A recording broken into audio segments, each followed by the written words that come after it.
122 சங்கீதம் 1 முதல் 6 வசனங்கள். கர்த்தருடைய ஆலயத்துக்கு போவோம் வாருங்கள் என்று எனக்கு அவர்கள் சொன்னபோது மகிழ்ச்சியாயிருந்தேன். எருசலேமே, உன் வாசல்களில் எங்கள் கால்கள் நிற்கலாயிற்று. எருசலேம் இசைவனைப்பான நகரமாய் கட்டப்பட்டிருக்கிறது. அங்கே இஸ்ரவேலுக்கு சாட்சியாக கர்த்தருடைய ஜனங்களாகிய கோத்திரங்கள் கர்த்தரின் நாமத்தை ஸ்தோத்தரிப்பதற்கு போகும். அங்கே தாவீதின் வம்சத்தாருடைய சிங்காசனங்களாகிய நியாயாசனங்கள் வைக்கப்பட்டிருக்கிறது.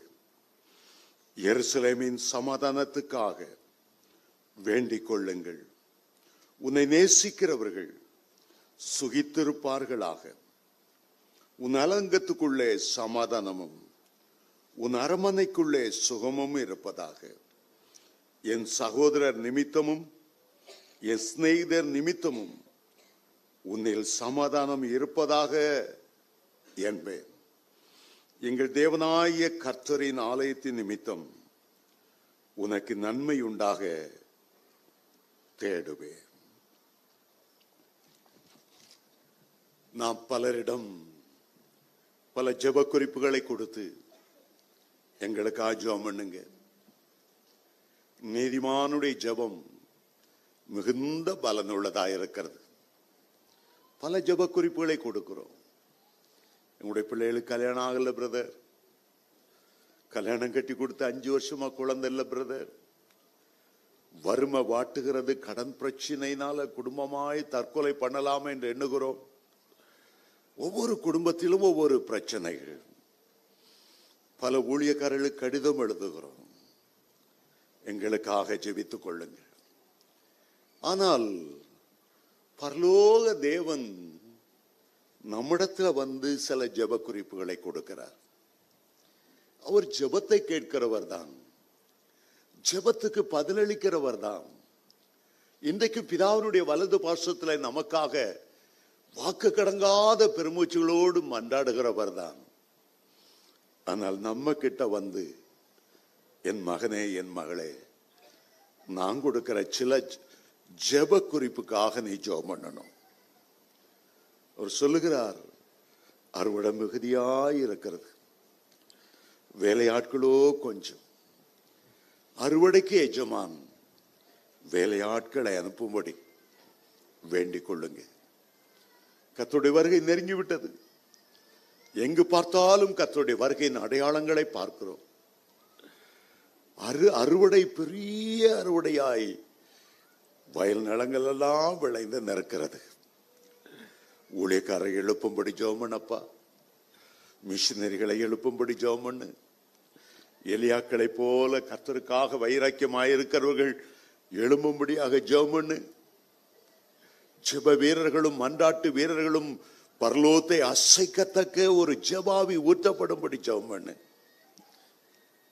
அடுத்ததாக அவர் சொல்லுகிறார், சகரியா 10:1 பின்மாறி காலத்து மழைக்காக வேண்டிக் கொள்ளுங்கள்.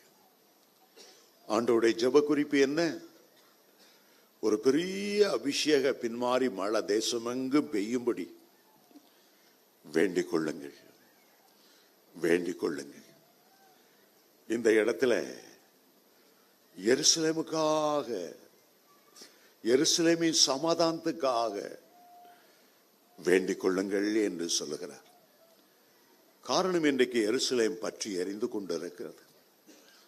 பயங்கரமான யுத்த களமாய் மாறி இருக்கிறது. இயேசு இந்த பூமியில இருந்த போது ஒரு நாள் அவர் ஒலிவ மலையிலே ஜெபித்து விட்டு மேல இருந்து கீழே எருசலேமை பார்த்தார். தேம்பி தேம்பி அழுதாராம், கண்ணீரோடு அழுதாராம். சந்தோஷமாய் அவர் எருசலேமை பார்க்கவில்லை. லூக்கா 19:41 சொல்லுகிறது, அவர் சமீபமாய் வந்த போது எருசலேமுக்காக கண்ணீர் விட்டு அழுது, உனக்கு கிடைத்த இந்த நாளில் ஆகிலும் உன் சமாதானத்துக்கு ஏற்றவைகளை அறிந்திருந்தாயானால் நலமாயிருக்கும். இன்றைக்கோ அது உனக்கு மறைக்கப்பட்டு இருக்கிறது. உன்னை சந்திக்கும் காலத்தை நீ அறியாமல் போனாயே. ஆண்டவர் அழுது அழுது ஜெபித்தாராம். இன்றைக்கு நம்மை பார்த்து சொல்லுகிறார், மகனே, நான் எருசலேமுக்காக இன்றைக்கும் கண்ணீர் விட்டு கொண்டிருக்கிறேன். என்னோடு சேர்ந்து எருசலேமின் சமாதானத்துக்காக வேண்டிக் கொள்ளுங்கள் என்று கேட்கிறார். இந்த எருசலேமை பார்க்கும்போது முதல் எருசலேமை மெல்கிசேதேக்கு என்ற ஒரு ஆண்டு வந்தார். பரிசுத்த ஆவியானவர் எப்படி ஒரு மனிதனாய் இறங்கி வந்தார், அரசாட்சி செய்தார் என்பதை அந்த மெல்கிசேதேக்கின் மூலமாய் நாம் பார்க்கிறோம். இந்த மெல்கிசேதேக் வம்ச வரலாறு இல்லாதவராம், தாயும் தகப்பனும் இல்லாதவராம், ஜீவனின் துவக்கமும் முடிவும் இல்லாதவர். அப்படிப்பட்ட ஒருவர், தேவகுமாரனுக்கு ஒப்பாய் இருக்கிறவர், பூமியில அரசாளும் போதுதான் ஆண்டவர் ஆபிரகாமை எருசலேமுக்கு அழைத்து கொண்டு வந்தார். ஆபிரகாமும் மெல்கிசேதேக்கும் மிகவும் நெருங்கினவர்களாய் மாறினார்கள். மெல்கிசேதேக்கு ஒரு பக்கத்தில் சாலமின் ராஜா என்று அழைக்கப்பட்டார், நீதியின் ராஜா என்று அழைக்கப்பட்டார். உன்னதமான தேவனுக்கு அவர் ஆசாரியராய் இருந்தார். ஆபிரகாம் தன்னுடைய வருமானத்தில் எல்லாவற்றிலும் அந்த மெல்கிசேதேக்கு தசமா பாகம் கொடுத்தாராம். ஆபிரகாம் வாழ்ந்த தேசம் அது. ஈசாக்கு வாழ்ந்து, யாக்கோபு வாழ்ந்து, நம்முடைய முற்பிதாக்கள் வாழ்ந்த தேசம் அது. எத்தனை ஆயிரமான தீர்க்கதரிசிகள், எத்தனை ஆயிரமான ஆசாரியர்கள் வாழ்ந்த ஒரு முக்கியமான தேசம். வேதத்தில் உள்ள தாவீது 40 வருடங்கள் இஸ்ரவேலை அரசாண்டார். அவருக்கு பிறகு சாலமோன் 40 வருடங்கள் ஆளும்போது ஒரு மகிமையான ஆலயத்தை எருசலேமிலே கட்டினார். எல்லாவற்றுக்கும் மேலாக நம்முடைய அருமை ஆண்டவர் இயேசு இந்த பூமிக்கு வந்தபோது எருசலேம் தேவாலயத்தில் நின்று அவர் பிரசங்கித்தார். எருசலேமை நேசித்தார். எருசலேம் என்ற வார்த்தைக்கு சமாதானத்தின் நகரம் என்று அர்த்தமாகும். ஆனால் இன்றைக்கு எருசலேமினுடைய நிலைமையை பார்க்கும்போது அது பற்றி எரிந்து கொண்டிருக்கிறது. இந்த பாலஸ்தீனியர்கள் யார்? இந்த அரபியர்கள் யார்? இந்த இஸ்லாமியர்கள் யார்? அவருடைய சரித்திரத்தை 4000 ஆண்டுகளுக்கு முன்பாக சாராள் என்ன செய்தால் தனக்கு குழந்தை இல்லை என்று ஆகார் என்ற ஒரு பெண், எகிப்திலிருந்து அல்லது அரபி தேசத்திலிருந்து வந்த ஒரு அடிமை பெண், அவளை பார்த்து, என்னுடைய கணவனுக்கு மனைவியாயிருந்து எனக்கு ஒரு பிள்ளை பெற்றுக்கொடு. ஆபிரகாமை பார்த்து சொன்னால், நமக்கு வயதாய்கொண்டே போகிறது, இந்த அடிமை பெண்ணோடு சேரும், ஒருவேளை அவள் மூலமாய் நம்முடைய குடும்பம் கட்டப்படக்கூடும். அந்த கூடுகை இயற்கைக்கு அப்பாற்பட்டது, விபரீதமானது. எபிரேய வம்சத்தில் உள்ள ஆபிரகாம் அரபு தேசத்தில் அரபியாகிய அந்த ஆகாரை திருமணம் செய்யும் போது அது ஒரு கலப்பு திருமணம் போல. ஒரு குதிரையோடு சேர்ந்தால் குதிரை குட்டி பிறக்கும், ஒரு குதிரை கழுதையோடு சேர்ந்தால் பிறக்கிற குட்டிக்கு பேரு கோவேரி கழுதை.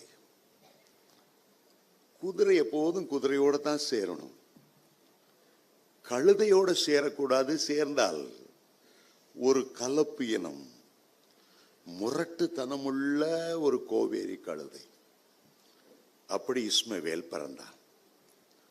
அவன் பிறப்பதற்கு முன்பாகவே தாயின் வயிற்றிலே இருக்கும் போதே தேவதூதன் அவனுக்கு தோன்றி, தாய்க்கு தோன்றி, உனக்கு பிறக்க போகிறவன் துஷ்ட மனுஷனாயிருப்பான். வேறு வார்த்தையில் சொல்ல போனால், அவன் ஒரு டெரரிஸ்டா இருப்பான், அவன் மிருகத்தனமாய் இருப்பான், ஈவு இரக்கமில்லாமல் இருப்பான். அதுதான் ஆபிரகாமுக்கும் ஆகாருக்கும் பிறந்த இஸ்மவேலை பற்றி ஆண்டவர் சொன்ன ஒரு காரியம். கர்த்தர் ஏற்கனவே ஆபிரகாமிடத்தில் சொல்லி இருந்தார், உனக்கு நான் ஒரு குமாரனை தருவேன். சாராளிடத்தில் பிறக்கிற அந்த குழந்தை தான் வாக்கு தத்தத்தின்படி உள்ள ஒரு குழந்தை. அதற்காக பொறுத்திரு. ஆனால் தேவ சுத்தத்துக்காக ரெண்டு பேரும் பொறுத்திராமல், ஆபிரகாமும் சரி சாராளும் சரி பொறுத்திராமல் ஆகாரை கொடுத்ததினாலே இந்த பிரச்சனை உண்டானது. இஸ்மவேல் பிறந்து 14 வருஷம் சாராளுக்கு ஒரு குழந்தை பிறந்தது. அவனுடைய பெயர் ஈசாக். ஈசாக் என்றால் புன்னகையின் மைந்தன். ஈசாக் என்றால் நகைப்பு, சிரிப்பு, ஒரு சந்தோஷம்.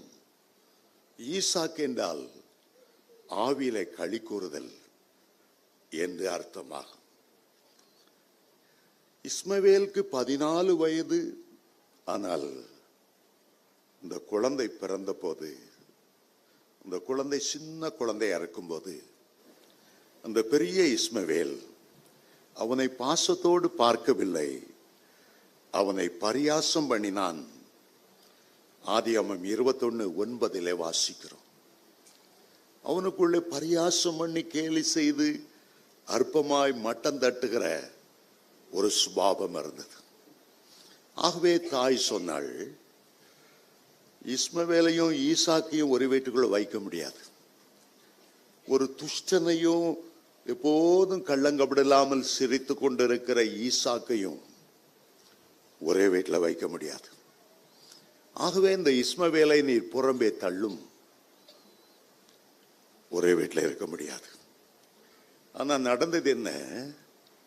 அமெரிக்க ஜனாதிபதியான கிளின்டன் நாடற்றவர்களாய் அலைந்து கொண்டிருந்த இந்த பாலஸ்தீனியர்களை இஸ்ரவேல் தேசத்துக்குள்ளே ஒரே வீட்டுக்குள்ளே கொண்டு வந்து, நீங்க சமாதானமா இருங்க, பாலஸ்தீனியர்களுக்கு என்று சொந்த தேசம் இல்லை, கொஞ்சம் ப்ளீஸ் இடம் கொடுங்க. அப்படித்தான் பாலஸ்தீனியர்கள் உள்ளே வந்தார்கள். இஸ்ரவேலர் சரி, பாவம், பரிதாபம், ஒரு கொஞ்சம் இடத்தை கொடுத்தால் நாங்களும் அவர்களும் சமாதானமாய் வாழுகிறோம். ஆகவே இஸ்ரவேல் ஜனாதிபதி அமெரிக்கா கொடுத்த பிரஷர்லையும் சமாதானத்துக்காக ஏங்கினபடியாலும் இஸ்ரவேல் தேசத்தின் பெரும் பகுதியை, காசாவையும் வெஸ்ட் பேங்க் என்றால் யோர்தான் நதியினுடைய மேற்கு கரை, அந்த பகுதிகளையும் பாலஸ்தீனருக்கு, அரபியர்களுக்கு விட்டு கொடுத்தார்கள். முதல்ல வரும்போது ரொம்ப சமாதானமா அன்பா தான் வந்தாங்க. எங்களுக்கென்று ராணுவம் வேண்டாம், எங்களுக்கென்று தனி நாணயம் வேண்டாம், பெரிய கவர்மெண்ட் நீங்க தான், நாங்க ஒரு சின்ன ஸ்டேட் கவர்மெண்ட் போல. இந்திய அரசாங்கத்தில் எப்படி தமிழ்நாடு அரசாங்கம் இருக்கிறதோ அதுபோல நாங்க இருந்து கொள்ளுவோம். உள்நாட்டு பாதுகாப்புக்காக எங்களுக்கு வெறும் போலீஸ் படை இருந்தால் போதும். அவர்கள் அப்படித்தான் உள்ளே வந்தார்கள். உங்களுக்கு எல்லாம் இந்த ஒட்டகம் மூக்க மட்டும் உள்ள வச்சுக்கிறேன்னு ஒரு கூடாரத்தில் இடம் கிடைச்ச கதை உங்களுக்கு தெரிஞ்சிருக்கும். இரவெல்லாம் பனி பெய்து மழை பெய்து கூடாரத்துக்குள்ள இருந்த ஒரு எஜமான்ட்ட அந்த ஒட்டகம் கேட்டுச்சான், தயவுசெய்து என் மூக்கு மட்டும் உள்ள வச்சுக்கிறேன். சரி, நீ இடம் கொடுத்தா கழுத்தையும் சேர்த்து வச்சுக்கிறேன், முன்னங்காலையும் சேர்த்து வச்சுக்கிறேன். உள்ள பூந்து பூந்து பூந்து கடைசியில் எஜமான எட்டி உதைச்சிட்டு கூடாரத்தையே ஆக்கிரமிச்ச போல, உங்க வீடு இருக்குன்னு வச்சுக்கோங்க, எதிரில் ஒருத்தன் கூடாரம் போட்டு பரதாமா உட்கார்ந்துட்டு இருக்கான். உங்க வீட்டில் வந்து கேட்குறான், உங்க வீட்டில் இந்த கேரேஜ் கார் நிறுத்த இடம் சும்மா தானே இருக்கு, தயவுசெய்து அங்கே உள்ள வரட்டும், உள்ள கொஞ்சம் இடம் கொடுத்துட்டீங்கன்னு வச்சுக்கோங்க, இடம் கொடுத்த ஆளுக்கு இந்த 3 வாலிபர்களை இடம் பிடிச்சவன் உள்ள வந்து கழுத்தை வெட்டி கொண்டு போட்டு போயிட்டான். உங்க பிள்ளை கொண்டு போட்டு போயிட்டான்னு வச்சுக்கோங்க. உங்க வீட்டுக்குள்ளேயும் பெருச்சாளி குழி பறிக்கிறது போல டனல்ஸ், சுரங்க பாதை அதை அமைச்சு பக்கத்து நாடுகளுக்கு போற அளவுக்கு வீடு பூரா குழி பறிச்சிருக்கிறான். வீட்டை வாடகை கொடுத்த நீங்க என்ன செய்வீங்க? அதை தான் இன்றைக்கு இஸ்ரவேல் செய்து கொண்டிருக்கிறது. 2500 ராக்கெட்டுகள் பாலஸ்தீனியர் எருசலேமை நோக்கி எய்து கொண்டே இருக்கிறாங்க. சில ஏவுகணைகள் அந்த ரன்வேல வந்து விழுகிறது. அங்கே மற்றவங்க விமானம் நின்றுட்டு இருந்தா என்ன ஆகிறது? அந்த விமானம் ஒன்றில்லாமல் போய்விடும். இதுதான் இன்றைக்கு நடந்து கொண்டிருக்கிறது. நான் அங்கே இருக்கும்போதே பல ராக்கெட்டுகள் வந்து வந்து வந்து எருசலேம் பக்கத்தில் விழுகிறதை பார்த்து இயேசு அழைக்கிறார். பிரேயர் டவர் அங்கே இருக்கிறது. அந்த பிரேயர் டவர் அவங்களை வாடகை கொடுக்கும் முன்னாலேயே அணுகுண்டுக்கோ அல்லது ஏவுகணைகளுக்கோ மறைவிடமாக நடு பகுதி அவங்க வச்சிருக்காங்க. சைரன் அடிச்சா போதும், ஓடி போய் அதற்குள்ள ஒளிந்து கொள்ளணும். அப்போது அந்த தாக்குதல் நம்ம மேல விழாதபடி பாதுகாக்கப்படும். எந்த வீடை பார்த்தாலும் இஸ்ரவேல் தேசத்துல இந்த ஏவுகணைக்காக அவர்கள் பயந்து அப்படி மறைவிடங்களை வைத்திருக்கிறார்கள். என்னதான் ராக்கெட் வந்து மோதினாலும் உள்ள இருக்கிறவங்கள ஒன்றும் செய்ய முடியாது. உள்ள நிறைய உணவுப் பொருட்கள் மாச கணக்காக சேகரித்து வைத்திருக்கிறார்கள். இந்த ஒரு மாசத்துல 2500 ஏவுகணைகள். ஒரு ஏவுகணையை ஆகாயத்தில் தடுத்து நிறுத்தணும்னா எருசலேமில் வந்து விழாதபடி அயன் டோம் என்று சொல்லுகிறார்கள். 6 லட்சம் ரூபாய் ஆகும் செலவாகும். ஒரு ஏவுகணை வராதபடி ஆகாயத்தில் அதை தடுத்து நிறுத்தி முறியடிப்பதற்கு.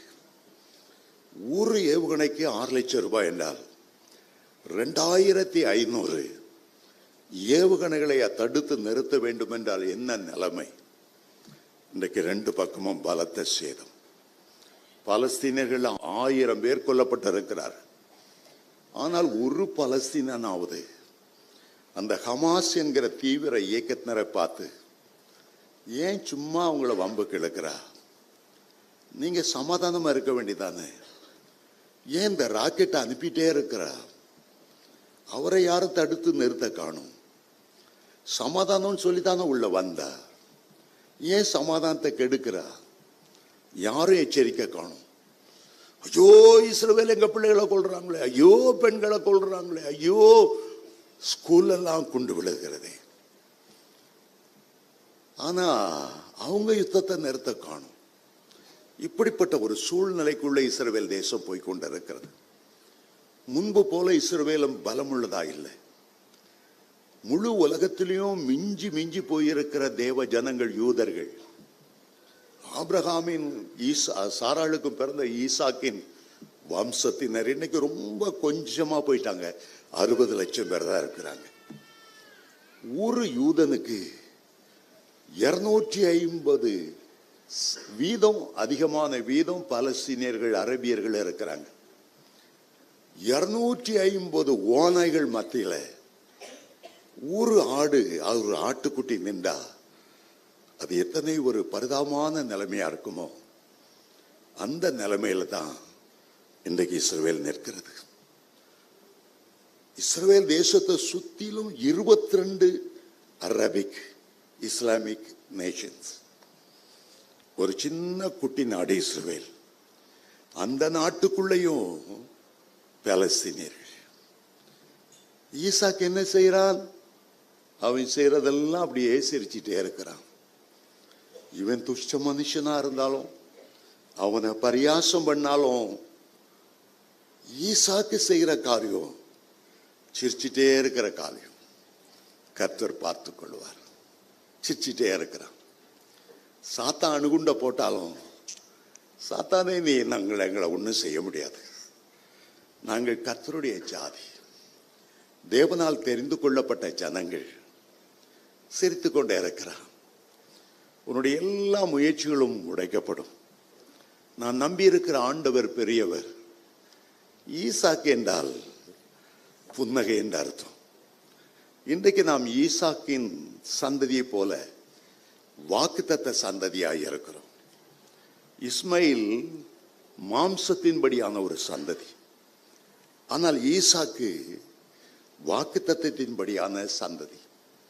கலாத்தியர் 4:29 அப்போஸ்தலனாகிய பவுல் எழுதுகிறார், மாம்சத்தின்படி பிறந்தவன் ஆவியின்படி பிறந்தவனை அப்போதிலிருந்தே அவன் ஒடுக்கி கொண்டிருக்கிறான். ஆவியினால் பிறந்தவர்களை, தேவ ஜனங்களை அன்றைக்கு இஸ்மவேல் ஒடுக்கினது போல, துஷ்ட மனுஷனாய் இருந்து அழித்தது போல இன்றைக்கும் அழிக்க முயற்சித்துக் கொண்டிருக்கிறான். தேவ ஜனங்களை என்ன செய்யணும்? ஆண்டவரே, நீர் பார்த்து கொள்ள போகிறதுனால உமக்கு ஸ்தோத்திரம். சாத்தானே, உன்னுடைய முயற்சி தோல்வியடைய போகிறது, நீ தோத்து போகிறாய். ஈசாக்கை போல ஒரு மனமகிழுகிற ஒரு அபிஷேகம், கர்த்தரிலே ஒரு களி கூறுகிற ஒரு அபிஷேகத்தை கர்த்தர் தேவ ஜனங்களுக்கு தருகிறார். இந்த நாட்களில் நாம் எல்லாரும் கர்த்தரிலே களி கூற வேண்டும் என்று தேவ ஆவியானவர் விரும்புகிறார். அன்றைக்கு நெகேமியா சொன்னார், உங்களுடைய பலன் எதில் இருக்கிறது? மிசைல்ஸிலோ ஏவுகணைகளிலோ, வேறு எதிரையும் இல்லை. நெகேமியா 8:10 சொல்லுகிறது, கர்த்தருக்குள் மகிழ்ச்சியாய் இருப்பதே உங்களுடைய பலன். கர்த்தருக்குள் மகிழ்ச்சியாய் இருப்பதே உங்களுடைய பலன். ஆகவேதான் ஈசாக்கு பிறக்க போகிறான் என்றதும் ஆபிரகாம் சிரித்தாராம். 99 வயசுல எனக்கு எப்படி பிள்ளை பிறக்கும்? ஆதியாகமம் 17:17 வாசிக்கிறோம். ஆதியாகமம் 18:12 அடுத்த வருஷம் நான் வருவேன், நீ ஒரு குழந்தை வைத்துக் கொண்டிருப்பாய். சாராளிடத்துல சொன்ன போது அவள் சிரித்தாளாம். இது எப்படி ஆகும்? ஸ்திரீகளுக்குரிய வழிபாடு நின்று போயிற்று. என்னுடைய கணவனுடைய சரீரமும் தொய்ந்து போய்விட்டது. சிரித்தார்களாம். பிறகு குழந்தை பிறந்த உடனே ஆதியாகமம் 21:6 சாராள் சொல்லுகிறாள், இந்த குழந்தையும் என்னையும் பார்க்கிறவங்க எல்லாம் சிரிப்பாங்க. ஒருவேளை நான் இமேஜின் பண்றேன், ஆபிரகாமுக்கு ஒரு 100 வயசு, இப்போ சாராளுக்கு 90 வயது. குழந்தைய தூக்கிட்டு ரயில்வே ஸ்டேஷன் ரோட்ல அப்படி 2 பேரும் வாக்கிங் போறாங்கன்னு வைத்துக் கொள்ளுவோம். நம்ம சண்டே சர்வீஸ் முடிச்சுட்டு கீழே போறோம். 100 வயசு ஆபிரகாம் கையில் ஒரு தடியை பிடிச்சிட்டு பேசிட்டு போறாரு. தெருவில் உள்ள மக்கள் என்ன நினைப்பாங்க? அடே, 100 வயசுல போட்டு குழந்தை பத்துட்டானே. 99 கிழவி. தெருவில் இருக்கிறவங்க எல்லாம் சிரிக்கிறாங்க. ஒரு பக்கம் ஈசாக்கு சிரிக்கிறான், ஒரு பக்கம் ஆபிரகாம் சிரிக்கிறார், சாராள் சிரிக்கிறார், ஊரே சிரிக்கிறது. ஈசாக்கு எவ்வளவு துஷ்ட மனுஷன் எழும்பினாலும் அவன் சிரித்து கொண்டே இருக்கிறவன். அப்போஸ்தலனாகிய பவுல், கிறிஸ்துவுக்குள் சந்தோஷமா இருங்க, எப்போதும் சந்தோஷமா இருங்கள் என்று மறுபடியும் உங்களுக்கு சொல்லுகிறேன் என்று பிலிப்பியர் 4:4 அவர் சொன்னார். இயேசு கிறிஸ்துவை தேவகுமாரனாக ஆண்டவர் பூமிக்கு அனுப்பினார். ஆனால் அரேபியர்கள் இயேசுவை ஏற்றுக்கொள்ளல. அவர்கள் முகமது நபியை தங்களுடைய தீர்க்கதரிசியாய் அவர்கள் ஏற்றுக்கொண்டார்கள். இயேசு ஒரு யுத்தமும் செய்யவில்லை. ஆனால் முகமது நபி அவ்வளவு யுத்தங்களை செய்தார். இன்றைக்கு உலக முடிவில் கிறிஸ்தவர்களுக்கு விரோதமாக எழும்புகிற ஒரு பெரிய மார்க்கம் அரேபியர்களுள்ள இஸ்லாம் மார்க்கம் தான். அமெரிக்காவில் உள்ள ட்வின் டவர்ஸ் அடித்ததும் அவர்கள் தான்.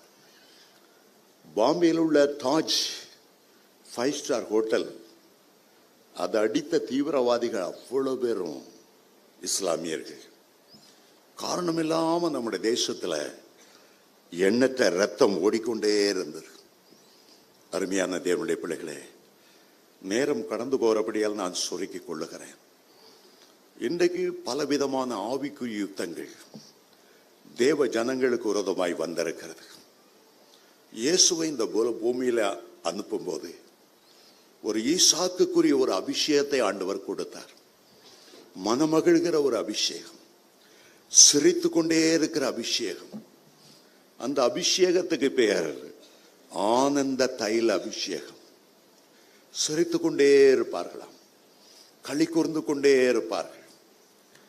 இயேசு மேல் அப்படி ஒரு களி கூர்ந்து சிரித்து மகிழ்கிற ஒரு அபிஷேகம் இருக்கும் என்பதை சங்கீதம் 45:7 சொல்லும்போது, தேவனே உம்முடைய தேவன், இயேசுவாகிய தெய்வமே உம்முடைய பிதாவாகிய தேவன், உம்முடைய எல்லா தோழர்களை பார்க்கிலும், பழைய ஏற்பாட்டு பரிசுத்தவான்களை பார்க்கிலும் உங்களை ஆனந்த தைலத்தால் அபிஷேகம் பண்ணினார்.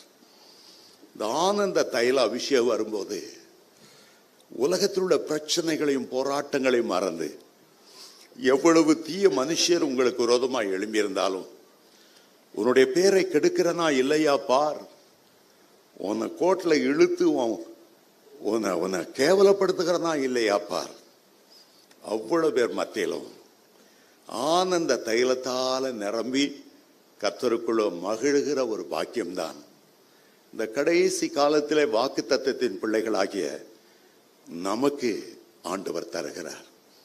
இயேசு மேல் அந்த அபிஷேகத்தோடு அவர் வந்தபடியால் தான் அவர் ஆவியிலே களி கூர்ந்தார். லூக்கா 10:21 சிஷ்யரோடு பேசிக்கொண்டிருந்தார்.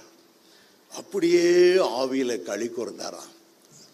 பிதாவை நோக்கி சொன்னார், பிதாவே, கல்விமான்களுக்கும் ஞானிகளுக்கும் இதெல்லாம் மறைத்து பேதைகளுக்கு வெளிப்படுத்தினபடியால் உம்மை நான் துதிக்கிறேன். மகிழ்ந்து கொண்டே இருந்தார்.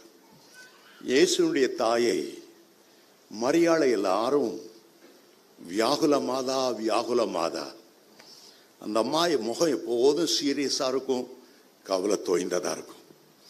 ஆனா வேதம் அதை ஒப்புக்கொள்ளவில்லை. லூக்கா 1:48-46 என் ஆவி என் இரட்சகராகிய தேவனிலே களி கூறுகிறது, என் ஆத்துமா அவரை மகிமைப்படுத்துகிறது. என் ஆவி என் இரட்சகரான தேவனிலே களி கூறுகிறது, சிறைக்கிறது, மகிழ்கிறது. உலகத்தில் எவ்வளவு அவமானங்கள், நிந்தைகள். புருஷன் இல்லாம இவ குழந்தை உண்டாயிட்டா, இவ்வளவு கல்லறிஞ்சு கொள்ளணும். மரியாள் ஆவியில களி கூர்ந்து கொண்டே இருந்தாள். உங்களுக்கு எவ்வளவுதான் சத்துருக்கள் பெருகி இருந்தாலும் கர்த்தரோடு உள்ள உங்க உறவு, கர்த்தரிலே களி கூறுகிற அந்த அனுபவம் ஒருபோதும் குறையாதிருக்க பார்த்து கொள்ளுங்கள். அந்த ஆனந்த தைலத்தினால இன்றைக்கும் கர்த்தர் உங்களை அபிஷேகம் பண்ணுவார். தாவீது மேல எப்போது அந்த ஆனந்த தைலம் இருந்தது. எப்போ தேவ சமூகத்தை உணர்றாரோ உடனே டான்ஸ் ஆட ஆரம்பித்துவார். ராஜாங்கிறத மறந்துடுவார். உடன்படிக்கை பெட்டி எருசலேமுக்கு நேராய் வரும்போது உடைய உள்ள அன்பினால் நிரம்பினது.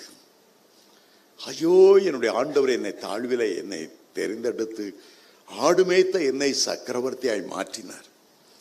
அவர் என் மேல ஒரு ஆனந்த தைல அபிஷேகத்தை ஊற்றுகிறார்.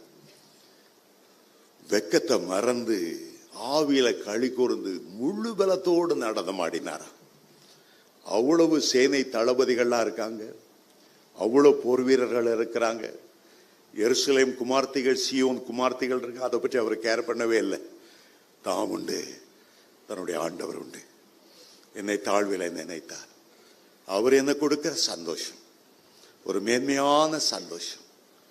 முழு பலத்தோடு நடனமாடினார் என்று வேதம் சொல்லுகிறது. உங்களுடைய வாழ்க்கையில் அந்த சந்தோஷம் எதை இழந்து போனாலும் அந்த சந்தோஷத்தை இழந்து போகாதுங்க.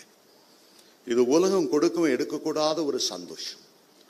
ஈசாக்கு என்ற அவன் சிரித்து கொண்டே துன்மார்க்கனை துரத்துவான். அவன் சிரித்து கொண்டே துஷ்ட மனுஷனை வீட்டை விட்டு வெளியேறும்படி செய்வான். அவனுடைய ஆயுதம் கர்த்தருக்குள் சந்தோஷமாய் சிரித்து மகிழ்வதுதான். அதைத்தான் இந்த கடைசி நாட்கள்ல கர்த்தர் இங்கே ஊற்றி இருக்கிறார். ஒரு முறை நான் டென்மார்க் என்ற தேசத்துக்கு போனேன். அந்த அங்கே ஒரு தேவனுடைய ஊழியக்கார கூட்டம் நடத்தி கொண்டிருந்தார். அவர் கர்த்தருக்குள் மகிழ்ச்சியாய் இருக்கிறதை குறித்து அதிகமாய் பிரசங்கித்தார். கொஞ்ச நேரத்தில் அவர் ஜெபித்தார். உள்ளம் உருகி ஜெபம் பண்ணார். ஆண்டவரே, உம்முடைய பிள்ளைகள் பல வேதனைகளினால இருதயத்தில் காயங்கொண்டவர்களாய் வந்திருக்கிறார்கள். அவருடைய துக்கத்தை யாரால் மாற்ற முடியும்? நீர் இறங்கி வரணும், உம்முடைய பிள்ளைகளை சந்தோஷப்படுத்தணும். ஏசாயா 45:7 சொல்லப்பட்டபடி, ஏசாயா 61:3, சங்கீதம் 45:7, எபிரேயர் 1:9 சொல்லப்பட்டபடி இந்த ஆனந்த தைலத்தால் அபிஷேகம் பண்ணும். நான் அந்த கூட்டத்தில் இருந்தேன். கொஞ்ச நேரம் ஆனது. இறங்கி வந்து உம்முடைய பிள்ளைகளை சந்தோஷப்படுத்தணும்னு கண்ணீரோடு கேட்டார். திடீரென்று அந்த அபிஷேகம் வந்தது. எல்லாரும் கர்த்தருக்குள்ள களி கூற ஆரம்பித்தார்கள். கையை வருத்தி ஜீசஸ் சொல்லி சிரிக்க ஆரம்பித்தார்கள். உம்முடைய சமூகத்தில் எவ்வளவு ஆனந்தம், எவ்வளவு சம்பூர்ண பேரின்பம். 2 மணி நேரம் அந்நிய பாஷையில பேசுறாங்க, ஆவியில களி கூறுகிறாங்க. அந்நிய பாஷையில பேசுறாங்க, ஆவியில களி கூறுகிறாங்க. எல்லாம் பார்த்து கொண்டே இருந்தேன். காலேஜ் படிக்கும்போது கெமிஸ்ட்ரியில ஒரு கேஸ் உண்டு. அந்த கேஸ் பேரு லாஃபிங் கேஸ். கொஞ்சம் திறந்து விட்டா போதும், உங்க அந்த சுவாசம், நீங்க அந்த கேஸ் உள்ள போனா உங்களை கிச்சு முச்சு பண்றது போல இருக்கும். உங்களை அறியாம சிரிப்பீங்க. அந்த கேஸுக்கு அப்படி ஒரு ஒரு ஒரு ஒரு தன்மை. கலைஞர் சொன்னார், ஏழையின் சிரிப்பிலே இறைவனை காண்போம். ஒரு ஏழை எப்படி சிரிக்க வைக்க முடியும்? அவனுக்கு இருக்க கஷ்டம் நஷ்டம். இந்த லாஃபிங் கேஸை திறந்து விட்டு ஏழையை சிரிக்க வைக்க பார்க்கலாம். அது நிரந்தரமான தீர்வு அல்ல. கர்த்தருக்குள்ளே மகிழ்ந்த அந்த அபிஷேகத்தால களி கூறும்போது நம்முடைய துக்கங்கள் எல்லாம் மாறி போய்விடும். ஆண்டவர் சொன்னார், உங்களுடைய துக்கம் சந்தோஷமாய் மாறும், உன்னுடைய கண்ணீர் ஆனந்த களிப்பாய் மாறும், உன்னுடைய தோல்வியெல்லாம் ஜெயமாய் மாறும், மாறாவின் கசப்பெல்லாம் மதுரமாய் மாறும். ஆண்டவர் அதை எப்படி மாற்றுகிறார்? எப்படி மாற்றுகிறார்? அருமையான தேவனுடைய பிள்ளைகளே, கிறிஸ்துக்குள் மகிழ்ச்சியாயிருப்பது உங்களுடைய பிறப்புரிமை. நேரம் கிடைக்கும் போதெல்லாம் வேதத்தை பார்த்து மகிழுங்க. ரட்சிப்பில ஒரு பெரிய சந்தோஷம் உண்டு. 1 சாமுவேல் 2:1 உங்களுடைய ரட்சிப்பினால் நான் சந்தோஷப்படுகிறேன். ஏசாயா 12:3, ரட்சிப்பின் நீருட்டண்டை வந்து சந்தோஷத்தோடு மொண்டு கொள்ளுங்க. பரிசுத்த ஆவியின் அபிஷேகத்தில் ஒரு பெரிய சந்தோஷம்.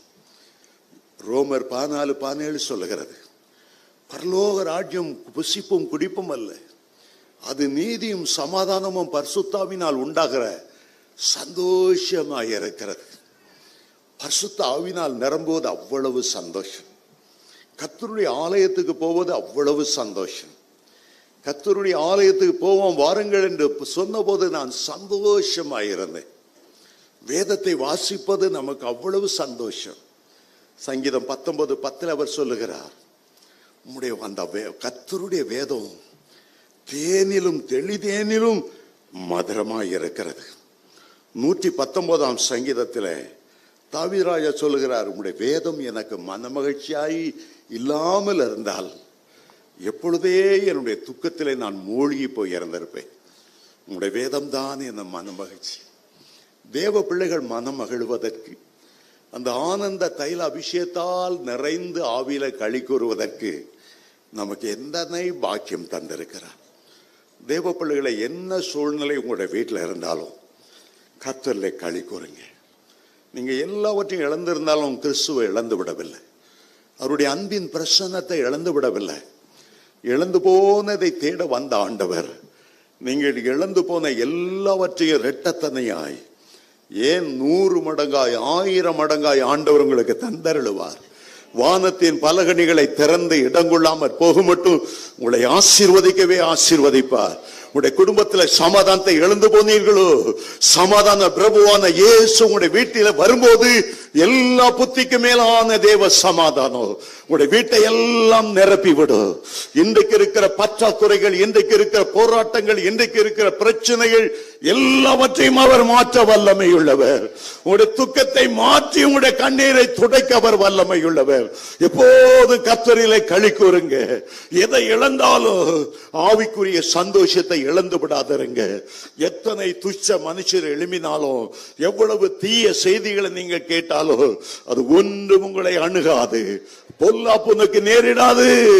வாதை உன் கூடாரத்தை அணுகாது. உன்னை காக்கும்படி உனக்காக கர்த்தர் தம்முடைய தூதர்களுக்கு கட்டளையிடுவார். இன்று முதல் உங்களுடைய வீட்டில் ஒரு பெரிய மாறுதலை கர்த்தர் கொண்டு வரப்போகிறார். பெரிய சமாதானத்தை கொண்டு வரப்போகிறார். ஒரு நதி போன்ற சமாதானம் உங்களை நோக்கி வருகிறது. நீங்கள் ஆவிக்குரிய ஈசாக்காய் இருக்கிறீர்கள். புன்னகையின் மைந்தர்களாய் இருக்கிறீர்கள். நீங்கள் எப்போது கர்த்தருக்குள் மகிழ்ச்சியாய் இருக்க வேண்டும் என்று ஆண்டவர் விரும்புகிறார்.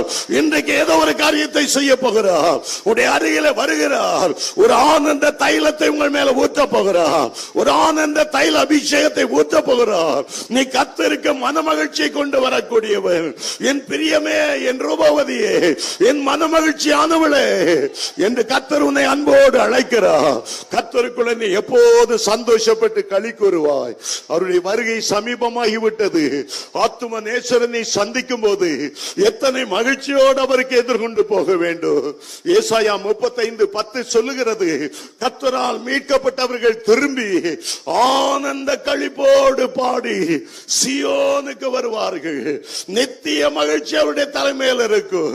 கர்த்தர் அப்படியே உங்களை ஆசீர்வதிக்க விரும்புகிறார். ஏதோ ஒரு புதிய காரியத்தை உங்களுடைய வீட்டில் செய்ய விரும்புகிறார். பல போராட்டங்கள் வழியாய் நீங்கள் வந்திருக்கிறீர்கள். உள்ளத்தில் பல காயங்களோடு நீங்கள் வந்திருக்கிறீர்கள். காயங்களை ஆற்றுகிறவர் இன்றைக்கு ஆனந்த தைலத்தினால் உங்களை நிரப்ப போகிறார். அவர் இயேசு கிறிஸ்து. அவர் ஆவியில களி கூர்ந்தவர். ஆவியில களி கூர்ந்தவர் அந்த களி கூறுதலை உங்களுக்கு தருகிறார். கிறிஸ்துவுக்குள் மகிழ்ச்சியாய் இருப்பதா உங்களுடைய பலனாய் இருக்கிறது. நாம் எழுந்து நிற்க போகிறோம். நாம் எழுந்து நின்று கொஞ்ச நேரம் கர்த்தரை துதிக்க போகிறோம். அந்த ஆனந்த தைலத்தின் அபிஷேகத்தால கர்த்தர் உங்களை நிரப்ப வேண்டும் என்று விரும்புகிறார். எதை இழந்தாலும் ஆவிக்குரிய களி கூறுதலை இழக்காதருங்க. உலகம் கொடுக்க எடுக்கக்கூடாத சந்தோஷத்தை இழந்து போகாதருங்க. ஹல்லேலூயா. அதுதான் உங்களுடைய பலன். அதுதான் உங்களுடைய பலன். இஸ்மவேல் எவ்வளவு முரட்டுத்தனமாய் இருந்தாலும், எவ்வளவு தீவிரவாதியாக இருந்தாலும், எவ்வளவு ஒரு துஷ்ட மனுஷனா இருந்தாலும், ஈசாக்கு அதன் மத்தியில சிரித்து கொண்டே இருந்தார். கர்த்தர் அவருக்கு ஜெயம் கொடுத்தார். இஸ்மவேல் தான் வீட்டை விட்டு வெளியே போக வேண்டியது வந்ததை தவிர ஈசாக்கு போகவில்லை. அந்த தேவன் உன்னுடைய தேவன். உன்னுடைய வீட்டை விட்டு நீ போக வேண்டிய அவசியம் இல்லை. உன்னுடைய வீட்டில் பிசாசின் போராட்டம் இருக்கிறது. நீ போக வேண்டிய அவசியம் இல்லை. பிசாசை கட்டி பாதாளத்திலே அனுப்பக்கூடிய சர்வ வல்லமை உள்ளவர் உன்னுடைய வீட்டில வாசம் பண்ண விரும்புகிறார். தேவ தூதர்கள் உன்னுடைய வீட்டில இறங்கி உலவ போகிறார்கள். உன்னுடைய வீடெல்லாம் தேவனுடைய மகிமையால, தேவ பிரசன்னத்தால நிரம்பி இருக்க போகிறது. உன்னுடைய வீட்டை அவர் ஆசீர்வதிப்பார். உன் அப்பத்தையும் தண்ணீரை ஆசீர்வதிப்பார். எந்த வியாதி உன்னுடைய சரீரத்தில் இருக்கிறது போதில்லை. ஒரு பெரிய ஆரோக்கியம், தெய்வீக சுகம் உன்னை நிரப்புகிறது. இன்றைக்கு உனக்கு எதிர்பட்டு நிற்கிற ஒரு மனுஷனை காண போவதில்லை. ஒரு வழியாய் வந்தவர்கள் 7 வழியாய் உன்னை விட்டு ஓடுவார்கள். கர்த்தரே உனக்காக யுத்தம் செய்கிறவர். கர்த்தரே உனக்காக யாவை செய்து முடிக்கிறவர். அப்படி அந்நிய பாஷையில பேச ஆரம்பித்து விடு. ஒரு ஆனந்த தைல அபிஷேகத்தை கர்த்தர் ஊற்ற விரும்புகிறார். சத்தத்தை உயர்த்தி கர்த்தரிலே மகிழ்ந்து ஹalleluya hallelujah hallelujah hallelujah hallelujah baraba shadara. கர்த்தருடைய வல்லமை இறங்கி வருகிறது. கர்த்தருடைய கரம் உன் மேல் அமர்ந்து விட்டது. உனக்காக அவர் யாவை செய்து முடிக்கிறவர். பலத்த பராக்கிரமசாலியாக கர்த்தர் உனக்காக எழுந்து நிற்கிறார். கர்த்தர் உனக்காக எழுந்து நிற்கிறார். எல்லா பயத்தின் ஆவியை உன்னை விட்டு அகற்றி ஒரு மன மகிழ்ச்சியின் அபிஷேகத்தை கொண்டு வருகிறார். கையில தட்டி ஆண்டவருக்கு நன்றி சொல்.